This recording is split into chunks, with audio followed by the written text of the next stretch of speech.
অনেকেরই একটা ডাউট আছে যে আমার ভিডিওতে কম আর্নিং হচ্ছে, আবার অনেকের ভিডিওতে বেশি আর্নিং হচ্ছে। ফর এক্সাম্পল, মনে করেন যে আপনার ভিডিওতে 1000 ভিউতে আপনাকে দিয়েছে 2 সেন্ট, আবার অনেককে 1000 ভিউতে ওনাকে দিয়েছে 4 সেন্ট। তো এই ডিফারেন্সটা কেন, এই জিনিসটাকে আমি ক্লিয়ার করব। অনেকের যে ডাউটটা থাকে যে 1 লক্ষ ভিউজে আমি পেয়েছি $10, আবার 1 লক্ষ ভিউজে কেউ পেয়েছে $2, এই ডাউটটাও আমি ক্লিয়ার করে দেব যে কেন ভিডিওতে সেম ভিউতেও ইনকাম বেশি কম হয়ে থাকে। এই জিনিসটাকে ক্লিয়ার করতে হলে আপনি আপনার ফেসবুকটাকে ওপেন করে নেবেন। ফেসবুকটাকে ওপেন করে নেওয়ার পর উপরে দেখেন প্রফেশনাল ড্যাশবোর্ডের যে অপশনটা আছে, এটার মধ্যে একটা ক্লিক করে দিবেন। আমি প্রফেশনাল ড্যাশবোর্ডে ক্লিক করে দিচ্ছি। সম্পূর্ণ ভিডিও না দেখলে কিচ্ছু বুঝতে পারবেন না, সম্পূর্ণ ভিডিও দেখতে হবে। সম্পূর্ণ ভিডিও দেখার পরে আপনি জিনিসটাকে ক্লিয়ার করতে পারবেন, ঠিক আছে? তো এখান থেকে আসার পর উপরে যে লেখাগুলো একটু করবেন, স্লাইড করবেন, তারপর এখানে দেখেন যে মনিটাইজেশন অপশন আছে, এটার মধ্যে ক্লিক করবেন। আমি মনিটাইজেশন অপশনে ক্লিক করে দিয়েছি। এখান থেকে আপনি পেয়ে যাবেন আপডেটের অপশনে, যে দেখছেন আপডেটস, মানে এখানে প্রতিনিয়ত আপনাকে নতুন নতুন খবর তারা দিয়ে থাকবে, ঠিক আছে? মানে নতুন নতুন আপনার এখানে যদি আপডেট আছে এগুলো এখানে ইস্যু করে। তো এখানে একটু এদিকে স্লাইড করবেন, স্লাইড করার পর এখানে দেখেন যে কিছু লেখা আছে। এইগুলোর মধ্যে একদম প্রথম যে লেখাটা আছে, এটাকে আপনি দেখতে পাচ্ছেন। এখানে কি লেখা আছে? ভিউ হোয়াটস চেঞ্জিং, ঠিক আছে? এই যে ভিউ হোয়াটস চেঞ্জিং, তার নিচে যে লেখাটা আছে এটা আমি পরে শোনাচ্ছি আপনাদেরকে।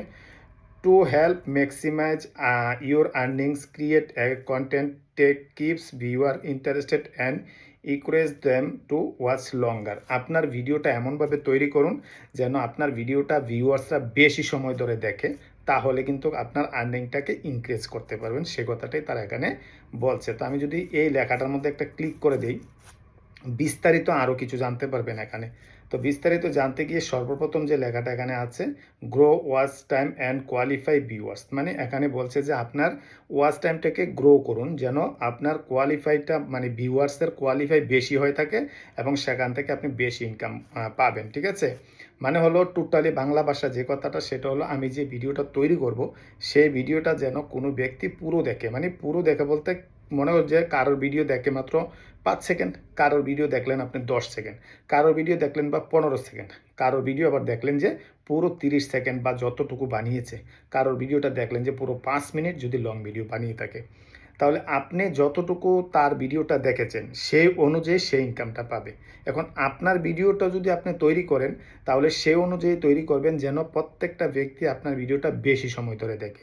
টোটালি কথা হলো আপনার ভিডিও যত সময় মানুষ বেশি বেশি দেখবে, মানে ওয়াচ টাইমটাকে বেশি থাকবে, সেখানে কিন্তু আপনার আর্নিংটা বেশি আসবে, ঠিক আছে? ফেসবুক কিন্তু এই জিনিসগুলো প্রত্যেকটা সময় বলে থাকে। এখান থেকে ফেসবুক আমাদেরকে কিছু টিপস দিয়ে দেয় যে আমরা কিভাবে কন্টেন্টগুলোকে তৈরি করতে হবে। এই যে দেখতে পাচ্ছেন, রিলস মাস্ট বি, এই যে দেখেন, reels must be least 10 second long and watch for last 5 second to be eligible to earn. মানে আপনি যদি রিলস ভিডিও তৈরি করেন তাহলে সেটা মিনিমাম 10 সেকেন্ডের উপরে তৈরি করবেন, 10 সেকেন্ডের নিচে নয়, ঠিক আছে? এটা বলে দিয়েছে ফেসবুক। তাহলে 5 সেকেন্ড যদি মানুষে দেখে তাহলে সেটা আপনার মানে ইনকামের উপযুক্ত হবে। 5 সেকেন্ডের নিচে যদি মানুষ দেখে তাহলে সেই ভিডিও থেকে আপনি ইনকাম পাবেন না, ঠিক আছে? তারপর 2 নম্বরে দিয়েছে টেস্ট ডিফারেন্ট ওপেনিংস, মানে আপনি ডিফারেন্ট ভিডিও তৈরি করুন, ডিফারেন্ট ওপেনিংস মানে ভাবে ভিডিওটা তৈরি করুন যেন টেস্ট মানুষের বাড়ে, যে ভিডিওগুলো দেখার জন্য যেন মানুষ ইচ্ছে প্রকাশ করে এবং ইচ্ছা হয় মানুষের। তারপর হচ্ছে review your content, check out your post insight to find out the keeps your viewers engage and adjust to match their preference, ঠিক আছে? আপনি যে কন্টেন্টগুলো তৈরি করবেন সেই কন্টেন্টগুলো ইনসাইটের মধ্যে গিয়ে দেখুন আপনার এঙ্গেজমেন্টটা কেমন পাচ্ছেন, কেমন মানুষ আপনার ভিডিওগুলো দেখছে, সেই অনুযায়ী আবার নতুন করে আপনি এমনভাবে ভিডিও তৈরি করুন যেন মানুষ আপনার ভিডিও সম্পূর্ণ দেখে এবং রুচিসম্মত কন্টেন্ট আপনাকে তৈরি করার জন্য ফেসবুক বলছে। এই যে জিনিসগুলো আমাদেরকে এখানে ফেসবুক দিল, এই জিনিসগুলো যে ফেসবুক আমাদেরকে দিল, এগুলো কিন্তু মানে আমাদেরকে ফেসবুক বলে দিয়েছে যে আপনি এইরকমভাবে কাজ করেন তাহলে আপনার আর্নিং প্রচুর পরিমাণে বাড়বে। সো আমরা যে মানুষকে প্রশ্ন করি যে আমার ভিডিওতে কম ইনকাম দিচ্ছে, আবার অন্য কারোর ভিডিওতে সেম ভিডিওতে মনে করেন 10,000 ভিউজে আমাকে দিল $1, আবার 10,000 ভিউতে আরেকজনকে দিল $2। তার ডিফারেন্সটা এই জায়গার মধ্যে আপনার ভিডিওটা মানুষ কম সময় ধরে দেখেছে আর ওনার ভিডিওটা মানুষ বেশি সময় ধরে দেখেছে, তার জন্য কিন্তু আর্নিংটা ডিফারেন্স হয়ে গেছে। আশা করি যে ডাউটটা ছিল সেটা আপনারা ক্লিয়ার হয়ে গেছেন। তো আজকের পর থেকে ভিডিও এমনভাবে তৈরি করুন যেন মানুষ আপনার ভিডিও বেশি সময় ধরে দেখে, তাহলে আপনার ভিডিওতে ইনকাম বাড়বে। ভিডিওটা ভালো লাগলে অবশ্যই শেয়ার করে দিবেন। ধন্যবাদ।